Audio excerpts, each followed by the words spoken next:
मंदिर परिसरातल्या कोट्यावधीची उलाढाल होती त्या ठिकाणी. त्यांना जर खरं उत्पन्न सांगितलं मोबदला त्या पटीत मिळावा म्हणून, तर त्यांना पाठीमागचं टॅक्स वगैरे ह्या गोष्टीची काय मागणी होईल का? प्रत्येक टॅक्सची जी मागणी आहे ना, टॅक्सचा वेगळा विषय आहे आणि हा वेगळा विषय आहे.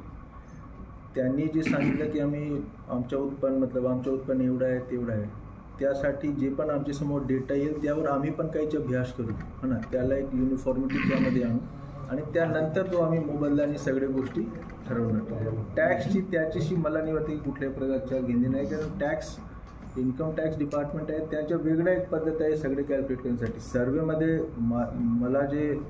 मला जर कोणी सर्वेमध्ये विचारले की तुमची किती हे आहे पगार आहे, मी सांगितलं 2 कोटी, तर कुणी त्याप्रमाणे इन्कम टॅक्स डिपार्टमेंट माझ्याकडे नाही, ते कागदपत्रावर काम करतात. टॅक्सची कुठल्या प्रकारच्या घेणे नाही आहे त्याची.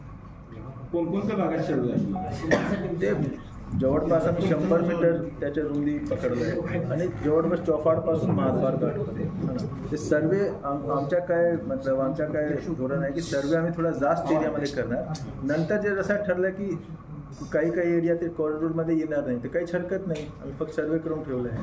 पण वारंवार आम्ही सर्वे करण्याची आमच्या पण हे नाही आहे, तर आम्ही थोडं मोठ्याच एरियाचा सर्वे करू शकतो.